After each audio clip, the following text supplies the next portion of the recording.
Hello humans, it's just Martine and welcome to another episode of TBR CRIME.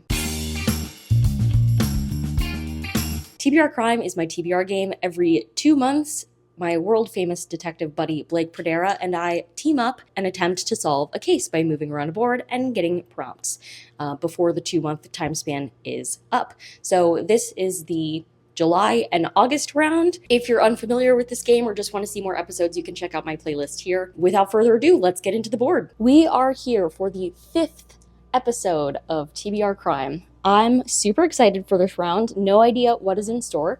The first step, as always, is to choose who Blake's partner is going to be for this round. So let's see which squad member gets pulled into the mix. I would really love to see somebody that we haven't seen in action before, but I guess we'll just have to see what we get. This feels lucky. This was not lucky.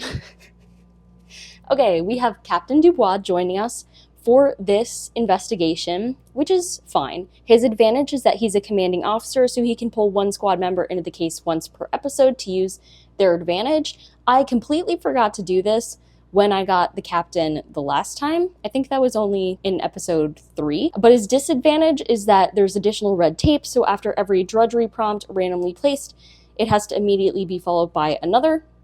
So that means every time I randomly select a pink circle out of this bag, I have to then put another pink circle right after it, which is really annoying because I was just reflecting on the fact that out of all of my stacks of prompts, the drudgery prompts, there are the least number of drudgery prompts. So I feel like we're seeing these ones way more often. And I would like to be seeing some of my other prompts coming up, but I guess the odds are not in my favor today. So let's go ahead and randomize our board so we can get started.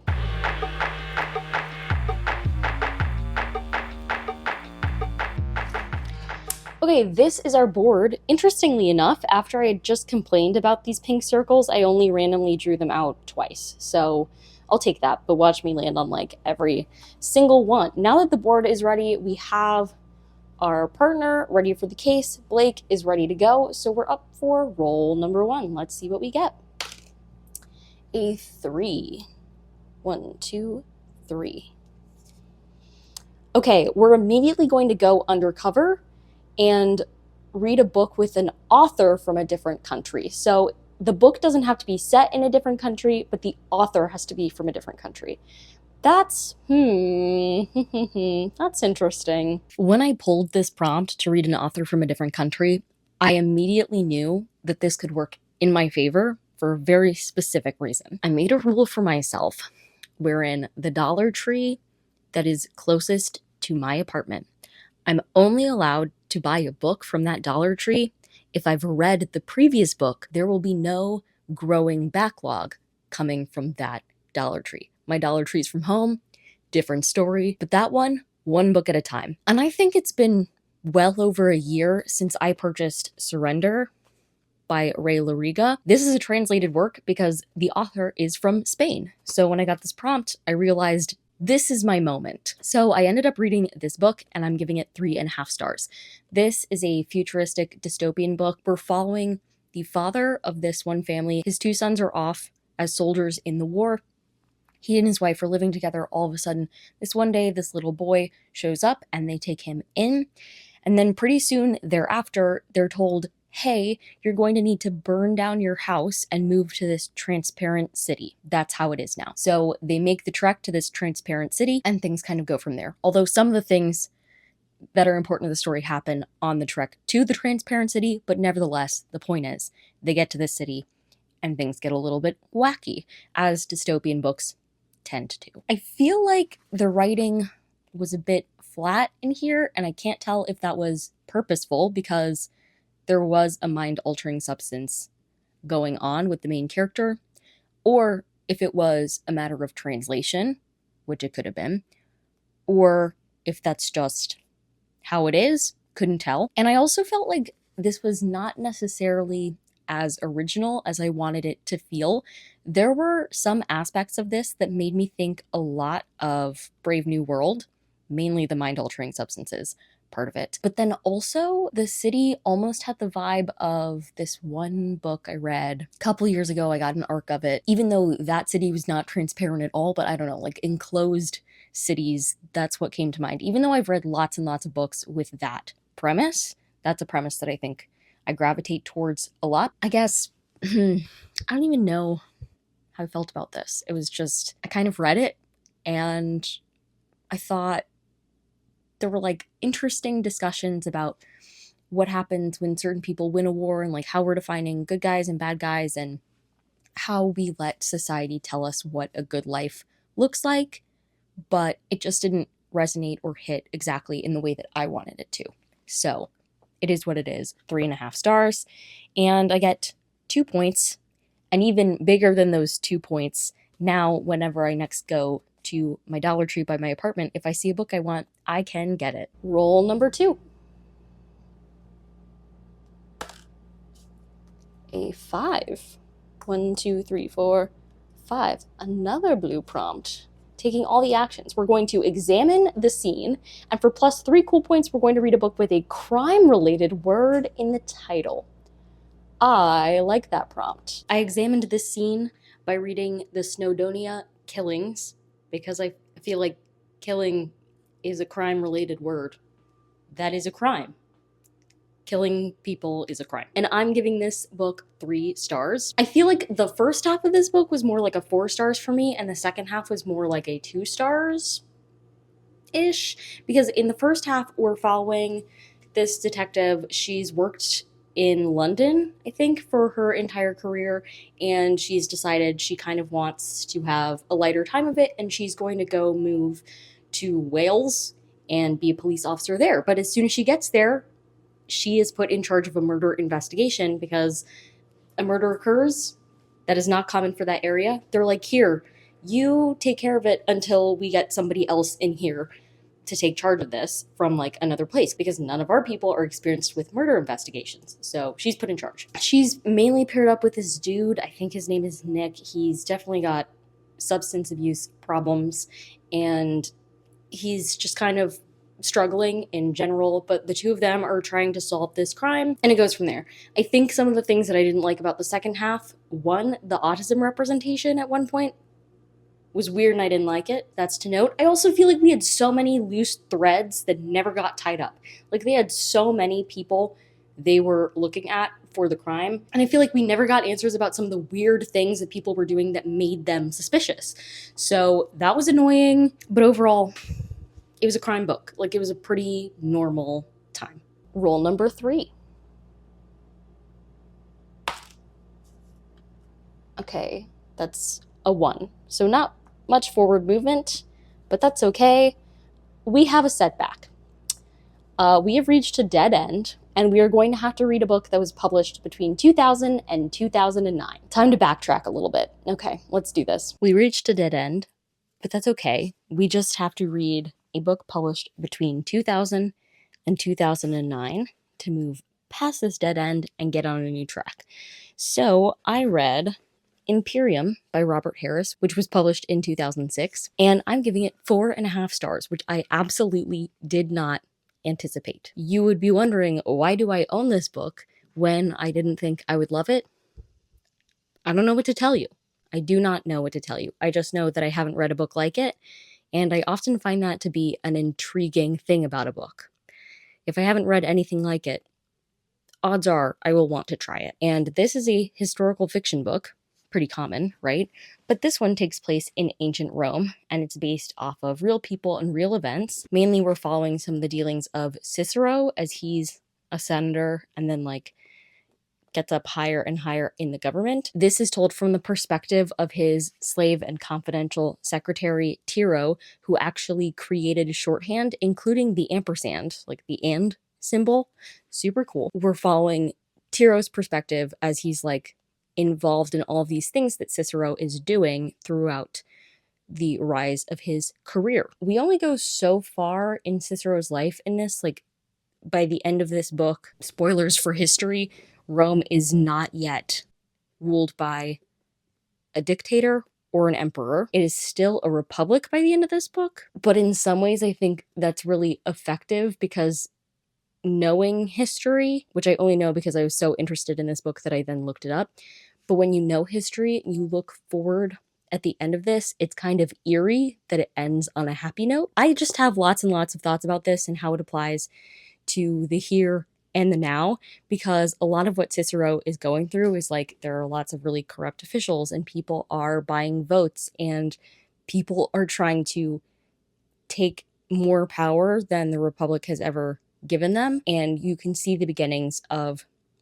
the Republic shifting towards more authoritarian government. And that is scary to see, especially from the perspective of characters who really believe in the power of the Republic and the power that the people have in a republic. So that was fascinating to me. Even though this was a really slow read, I was really just fascinated by the whole thing. I felt like I learned so much from this, including how many different Caesars there were, because Julius Caesar arrives at some point in this book. And even though he doesn't reach the height of his powers in this book, it did make me curious about how things unfolded from there. And then I got to learn from the internet about Julius Caesar, and then Caesar Augustus, and then Tiberius Caesar, and all of that, which is, I don't know, it was just cool to learn. For some reason, it hadn't crossed my mind that Caesars that are referenced in different times and places were different Caesars. I don't know.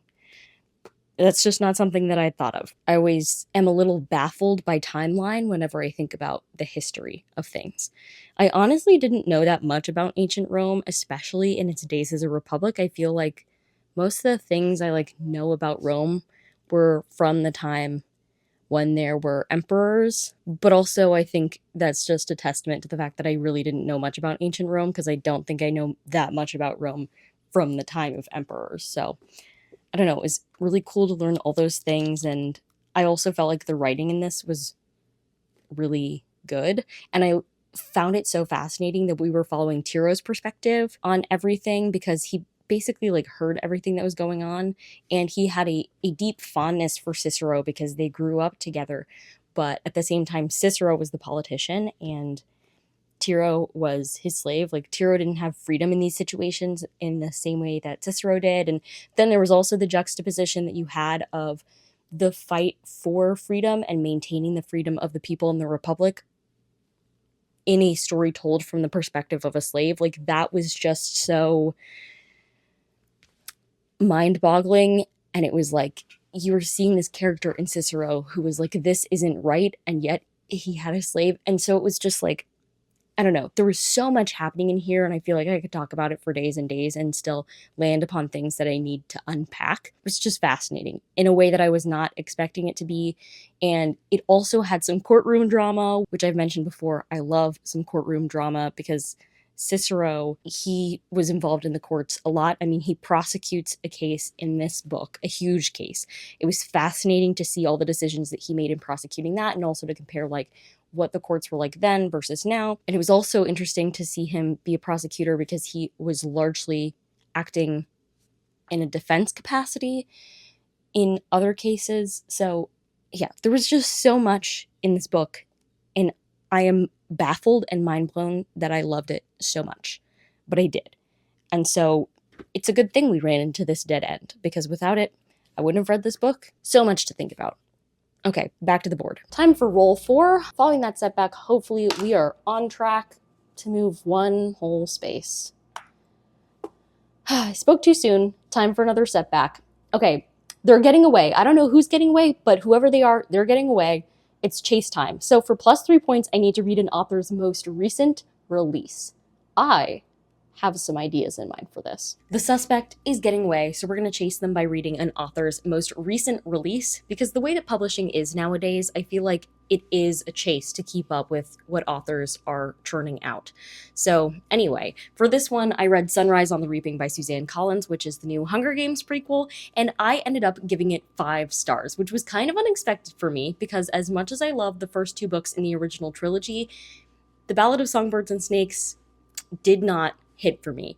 But I think that is also a thing that many other people felt. It's just kind of hard when you're trying to write about the antagonist of the whole series. But this one is following Haymitch, and specifically Haymitch's round of the Hunger Games. And Suzanne Collins had a really interesting challenge in front of her with this one. I know everyone was really excited for this book because we all want Haymitch's backstory, but also she kind of backed herself into a corner in some ways, because in the original trilogy, we see footage at some point of how Haymitch's games went and like how they ended. And so everybody knew how this book was going to end. Everybody knew how the Hunger Games were going to play out. And so making a book that was interesting and convincing, that followed Haymitch's own arc, was definitely a challenge. But I think she nailed it. Personally, I loved this book. First of all, I think Hunger Games books, where a lot of the time of the book is like spent in the arena, are inherently fascinating. It's such a messed up idea, and it's one of the things that made the first book just so good. But then I also feel like I really got to understand a lot of Haymitch through this prequel and some of the decisions that he made in the original trilogy. Not that I remember the original trilogy perfectly, but like some things make a lot more sense now to me. I find him to be a far more likable character after you've read this backstory. I just also felt like, although people have argued that the messaging in this is a lot more in your face than the original trilogy and therefore less masterfully done, I just think some things have to be right in your face, especially when some people are not getting the message. And so like this had really interesting commentary, in my opinion, about like government control and sedition, and it just, I don't know, it was fascinating. And I think in my mind, I knew it was well done and I knew it would get a high rating from me when I could recognize characters from the original trilogy, and it would make me Google things about them in the original trilogy because it would like spark something in my mind, because I really don't remember a lot of what I read, and I seriously haven't read the original trilogy in ages.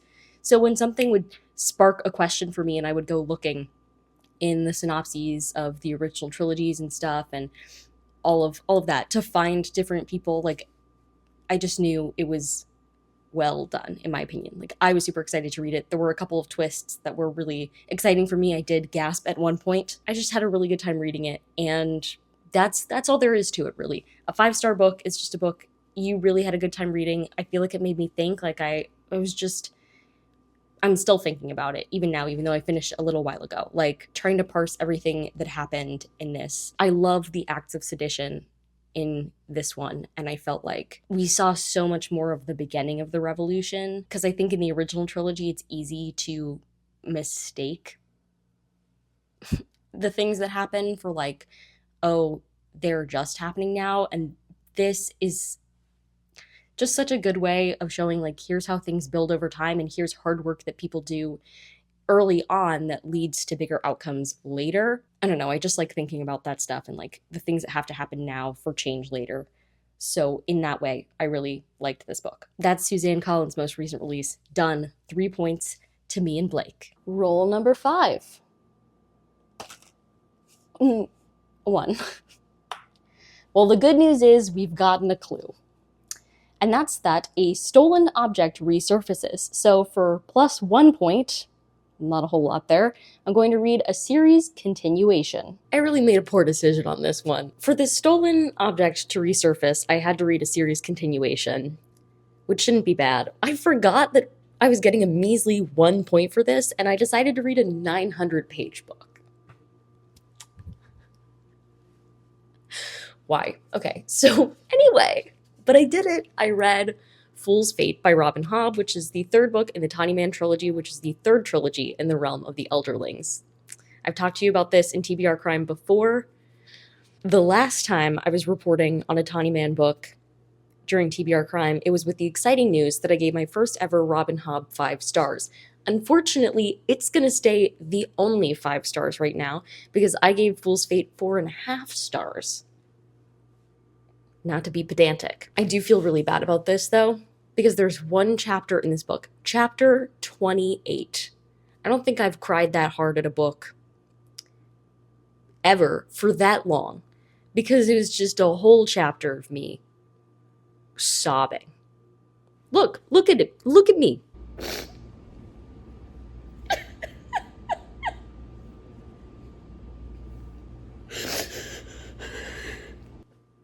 Sobbing, losing it for like 30 minutes straight. So how does a book that makes me feel that much not get 5 stars? Interesting question. See, if more of the book had made me feel that much, we would have been looking at a 5 star. Unfortunately, that was not the case. like I mentioned, this is a 900-page book, 800 pages depending on the copy that you're reading. But I was reading an ebook copy that was 900 pages. The pacing for this is a little whack. Like, it's just really slow in some spots, which Robin Hobb tends to be. But, like, some of these descriptors do not need to be descripting. You know what I mean? Like, she'll just go on and on about it, which is fine. I'm, like, comfortable doing that. But it doesn't make me feel all that I want to feel sometimes. So the pacing was a bit whack. And then she does just use this thing a little too much, where like magic is the answer. Magic can solve problems that should not be able to be solved. And like in ways that magic has never particularly worked in this world before. Over and over and over again, she does this. And it drives me a little batty. It feels a little disrespectful to my feelings, to be honest, to do something horrible to a character and then just be like, ooh, magic can fix it. When, like, I was fully heart invested, hurt about that thing. I don't trust her always. And I think that and the pacing at some parts detracted a bit. But this one was epic. I can't tell you much about this series, but I'll say A Realm of the Elderlings. Overall, we're following a bunch of different characters, but the character we come back to again and again and again is Fitz. He's the bastard son of a prince. He is taken in by the castle when he's 5 years old and trained to be an assassin eventually. I don't think when he's 5. That was a long time ago. So many very long books ago. Anyway, and so in the first trilogy of the series, we're watching him grow up to be a young man, very emotional. In the second series, he's not there at all. And now that we're back in this series, he's in his 30s, I want to say, and we're following him again. This series has so many things that you would want in a series. Deep connections with characters, overarching plot lines. You can't even see them from here. There are things that didn't wrap up in this book that I'm like, my God, we're going to see that 5 books down the line, which is not exactly how my brain works, which is a totally separate issue. Although there is one piece of foreshadowing that like I did understand this time. I was excited about that. Some of my favorite characters, the Fool in this series, one of my favorite characters of all time. The Fool is legendary, an icon. It has dragons of all different kinds. That's fun, okay? And magic, really cool, interesting magic, brain magic. I love brain magic. So it's got everything you want, and Robin Hobb is masterful, if a little long-winded. Anyway, so 4.5 stars for my one measly point. Let's continue solving this case. Roll number 6. Please, something higher than a 1. I just knew that was going to happen. I was like, watch if I actually say roll higher than a 1, and I get a 2. And I did. So 2, but at least we get a bonus. So we're going to come up with a perfect zinger for when you catch the bad guy. So for plus 6 points, we're going to read a title that is a reference to something. This could be like a reference to a song, a reference to a movie, a reference to another book. I had to find a book whose title was a reference so that I could come up with the perfect zinger for when I catch whoever committed this crime that we're trying to solve. Clearly, I've thought of the zinger before I have actually found the perpetrator. But regardless, I came up with the zinger because I read Much Ado About You by Samantha Young, which I'm giving 3.5 stars. This is obviously a reference to the Shakespeare play, Much Ado About Nothing. This is a fun, small town romance. Our main character, her life is absolutely falling apart, like just a disaster, hot mess. And she decides to book a vacation to England for a whole month to try and get her life back together. And she sees this listing where she can stay in this apartment that's above this bookstore called Much Ado About Books. And she can actually run the bookstore for a month as part of her rental.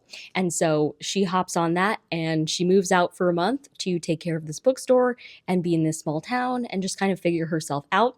But what she's not expecting is to meet this local farmer. His name's Roan, and he actually looks nothing like how they've depicted him on the cover, but that's okay. She actually meets Roan because one day his Great Dane runs into the street and is almost hit by a car, and she saves the dog. And so they form this bond, and she promises herself that even though she really likes Roan, that they're not going to get involved because she's just there for a little while to figure her life out. And that includes a no dating clause. But the two at least decide to become friends, and things kind of go from there. This was really fun. I really loved the small town that this took place in, and I loved all the people and the drama that was happening there. I do feel like the author was trying to do like a little bit too much, partially to show how influential our main character was to everybody around her, because it seems like she solved 10 metric tons of small town issues while she was there. I was definitely rooting for the relationship in this one because I felt like the two characters were good together, but it was also nothing like particularly special. And I also didn't necessarily feel all of their chemistry. It was a lot of like telling instead of showing the connection that they had, which was, just not what's going to make a 5-star book for me. So 3.5 stars. It was a really fun time. And if people are looking for a small town romance, friends to lovers, I would say in this case, although not longtime friends to lovers, and then also like running a bookstore, this would be a book that I'd recommend to them for sure. I did feel like the third act breakup was ridiculous for absolutely no reason. It involved a plot twist for both us and the main character, frankly. Just a bombshell of information that was absolutely unnecessary, kind of stupid, didn't feel like it actually fit the book at all, was a little zany, but that's okay. Something needed to happen, so there it is. Zinger created, considered, ready, locked and loaded. Whenever I catch whoever did this, I'm gonna have the greatest singer of all time. Rule number 7. We are starting to have too many books, so if we could move along, that would be great. 1, 2, 3, 4. We have hit a drudgery prompt, but the good news is it's the only drudgery prompt we've hit, and we're past all of them now, so that's great.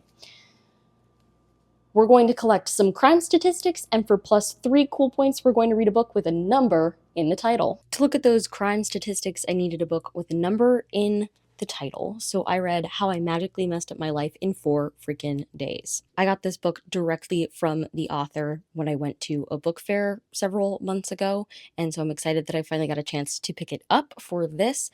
I'm giving this 3 stars. Let's see, it's about this high schooler. His name is Brian Adams, and he's kind of just a normal guy, but he's desperately in love with this girl. Pretty typical teenage boy in a book, in my opinion. And one day, while he is like getting in or out of a taxi, or like, I forget exactly the circumstances, he sees this guy leave a cell phone behind. He grabs the cell phone to try and get it back to the person, but before he can get it back to its owner, he discovers that it is magical. And as soon as he realizes that, he also realizes that a bunch of people and creatures in New York City are now trying to get at him and the phone, because now he has access to magic that he should not have access to. So he, his best friend, and the girl he loves end up kind of on this wild fleeing goose chase around New York City to get away from the people who are trying to get them and the magical cell phone, and just trying to figure things out. Honestly, it's a pretty fun setup, but I will say there is something that's a little difficult sometimes about reading books that are set in the normal world that all of a sudden incorporate like a very large magic system.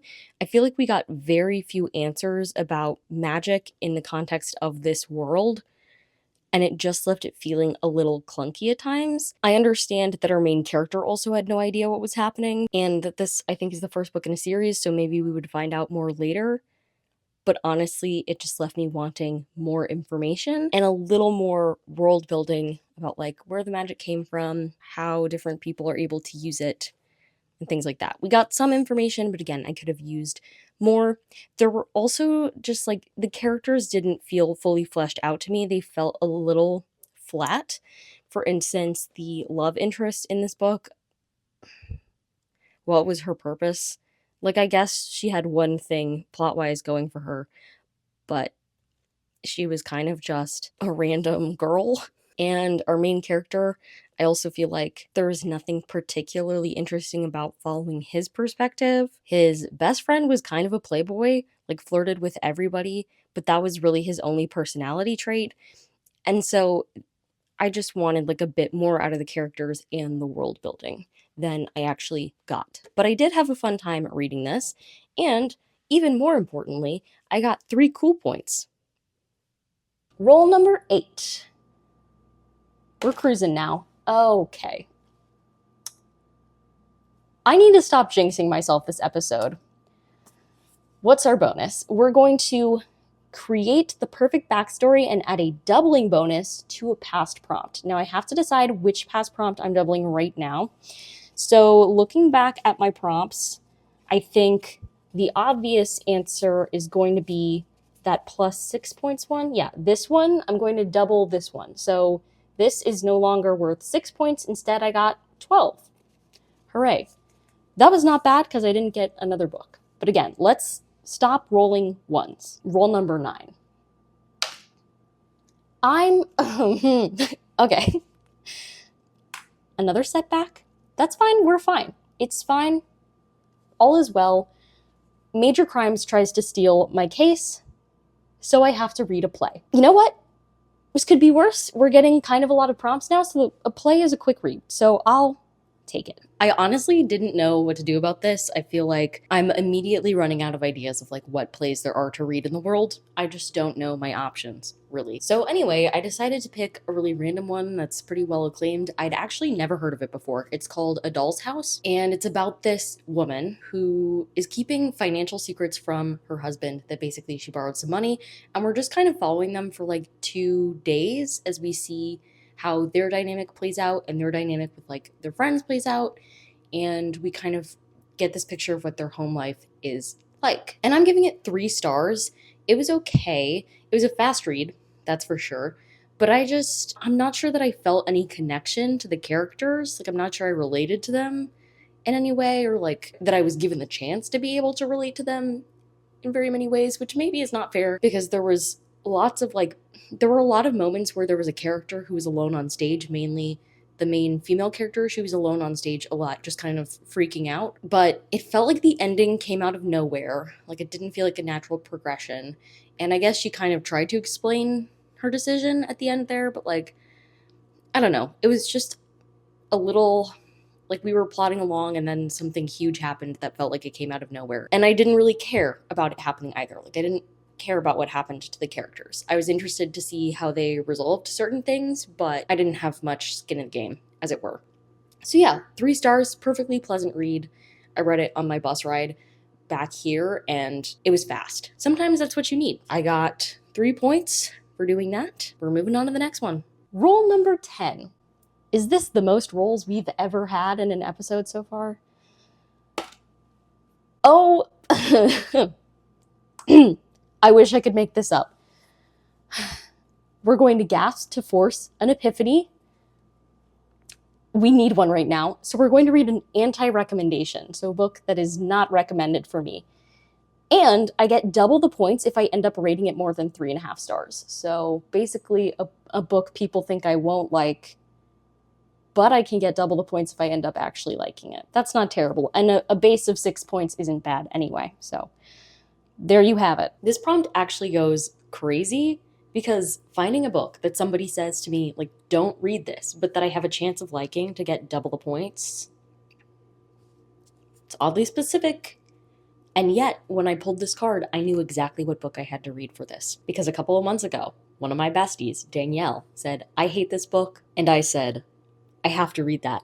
Because Danielle and I have a joke between us. Oftentimes, I love books that Danielle hates and vice versa. We have found some common ground over the years, like books that we both really love. But other books have been very polarizing for us. And so I figured if there was a book that Danielle hated, I should definitely give it a try because there was a chance I would love it and get double the points. So I ended up reading Little Rot by Akwaeke Emezi, and I'm happy to report that I am getting 12 points instead of 6 because I gave this a 4 star. I can totally understand why Danielle did not like this book, and in fact, I have to thank Danielle because if she had not given me the warnings that she had going in, I would have probably had a very different experience with this book. But when you go in knowing just how messed up it's going to be, I honestly think it makes it easier to deal with. So shout out to Danielle. In this one, we're following this group of people. They all end up having their stories tied together, right? But we kind of see them all separately, and we're kind of following the darker underworld in Nigeria of like these parties and richness and the things that some people want. It's gross and awful, and in that way, I think just so well done. It didn't give me the feelings of a 5-star book, but I was hooked, intrigued, worried, definitely worried. So I feel like it had all the makings of a 4-star for me. Definitely look up content warnings if you're at all interested in this book, because again, it deals with some really messed up things. The story mainly revolves around these two characters who are breaking up, and they both go their separate ways and yet have oddly connected experiences in the wake of their breakup. They make some choices. No one's saying they're good choices. They just make some choices, and things get really, really crazy from there. It was a wild ride. I couldn't look away. I understand why some people might hate this book. I also understand why some people think this book is great. So an anti-recommendation, it absolutely was. And I'm so excited that I finally got around to reading this, because I've been holding that book in my back pocket for a moment where I wanted to read a book that somebody else hated and see what I thought of it, specifically Danielle, just because we do have that joke going between us. So I'm so happy that this card came up at the game and that I get 12 points with it. Huzzah. Roll number 11. I'm going to throw this dice away. Oh my goodness. Okay. Here we have it. Our next prompt. It is to conduct a building search. So for +3 points, we're going to read a book with a house or building on the cover. For this one, I decided to use my advantage since the captain is on my side. For this case, I'm pulling Jamie Soto in so that I can double up one of these prompts. I'm choosing to double up this prompt with the past prompt that had a crime-related word in the title, because to conduct a building search, I need a book with a house or a building on the cover, and if you look at the Snowdonia killings, that is a house and/or building. I'm not sure which, but it is something. There's a structure on the front of it. So 3 points, and I don't have to read another book. Thanks to Jamie. I'm proud of myself for actually using the captain's advantage for once, because I definitely didn't do it the last time I had him as a partner. Roll number 12. Don't roll a 1. Please, please, please. Okay, thank goodness. A 4. 1, 2, 3, 4. At least it's another bonus. We're going to make a bet. So I'm going to read a 5-star prediction. I get double the points if that 5-star prediction is correct. Gotta think carefully about this one. The pressure is on to make this bet and win it, because I have to pick a 5-star prediction, and I get double the points if I'm correct. I picked an author whose writing I know I love and who I've given several of their books 5 stars before. I decided to read A Great Big Beautiful Life by Emily Henry, because although I've given some Emily Henry books 4 stars, I've given several of them 5 stars. And I also feel like I went into this book with the correct expectations, because many people told me, like, this is not exactly like her normal book. It's slightly different. It's more of a contemporary than a romance. So I feel like I had the right mindset going in to love this book. Unfortunately, I only really liked this book. I'm giving it 4 stars, which means I lost my bet. That being said, 6 points is not shabby in the scheme of things. So I will take the 6 points and my 4-star read, because I did have a good time reading it. In this one, we're following this woman who, she works at a magazine now, but her dream is to write a biography for someone, preferably a famous someone. And she's managed to track down this celebrity that went into hiding years and years ago. And that celebrity has invited her down to interview her about the possibility of working on a book together. But when she gets there, she finds out that she is not the only person in the running for this job. Instead, this dude is also there, and he's written a Pulitzer Prize winning biography before. So obviously he's got some experience. And the two of them have a bit of a I'm not sure we like each other situation, as they both spend the next month trying out for this book. Basically, the famous person agrees to a month with separate interviews with each of them to get to know her and have a sample written up, and at the end of that, she says she'll choose how she wants to move forward with the project. So pressure's on. We're there for a month. The two are doing separate interviews, so their work is secret from one another, but it's a small town, so they cannot help but run into one another.